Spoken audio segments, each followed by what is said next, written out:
Hi, I'm Daphne. I'm a full-time teacher and mother of two.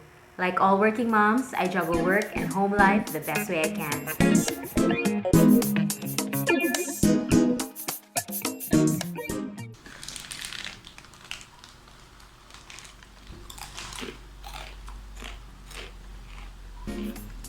Part of the new normal is participating in virtual meetings, whether it be via Zoom or Google Meet or other platforms. We've had different experiences in discovering the wonder of online meetings, such as ordering accessories online, ring lights or headsets. We've also tried ranting over poor internet connection, among other things. I've been to several virtual meetings, and today's video is about 5 mistakes I've made myself or I've noticed in my team, and I wish you could avoid them in the future for more successful meetings. If you want to know these 5 mistakes, stay tuned to the end of the video. 1. Poor lighting and poor angle. You don't want to look like a silhouette or a mysterious shadow to the team you're having a meeting with. To be visible to them, you have to have at least some form of lighting. Without having to spend an artificial light, you can easily stay near a window or an area with natural light. Also consider that your camera is at eye level, not higher if you don't want your team to be looking down on you, or lower if you don't want them to see your nose or your double chin, right? 2. Background distractions.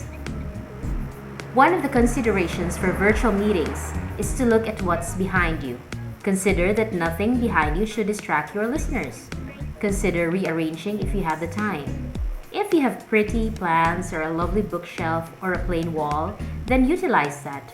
Just remember not to overdo it. You can also download virtual backgrounds if you like.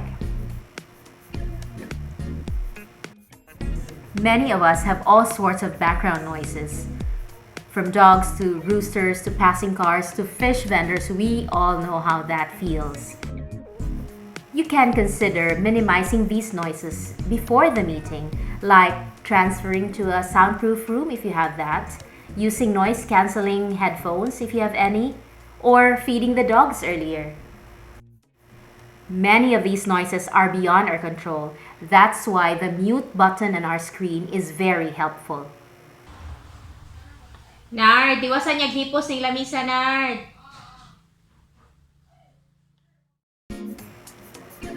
Third mistake, failing to mute our mic. Talking about the mute button, this is probably one of the most annoying things that could happen in a virtual meeting.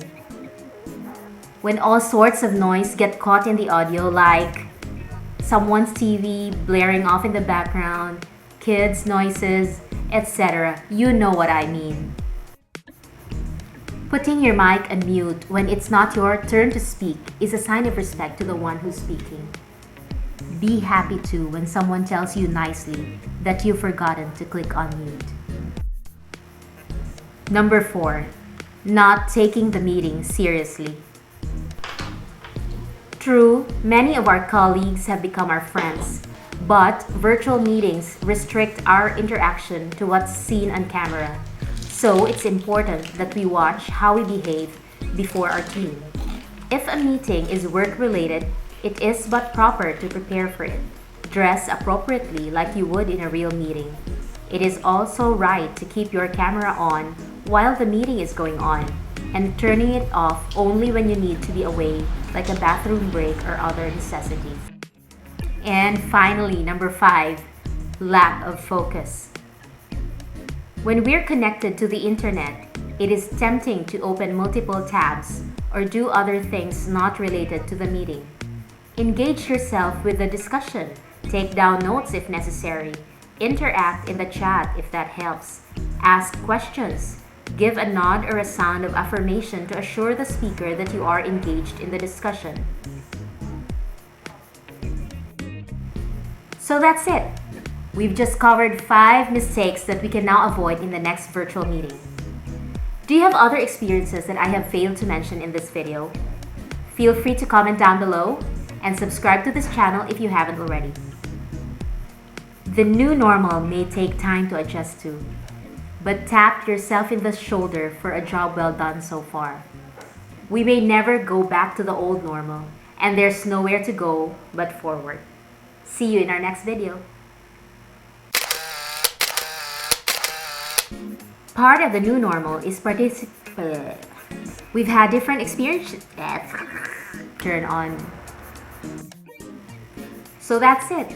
We've just covered 5 mistakes that we can now avoid in our next virtual meeting.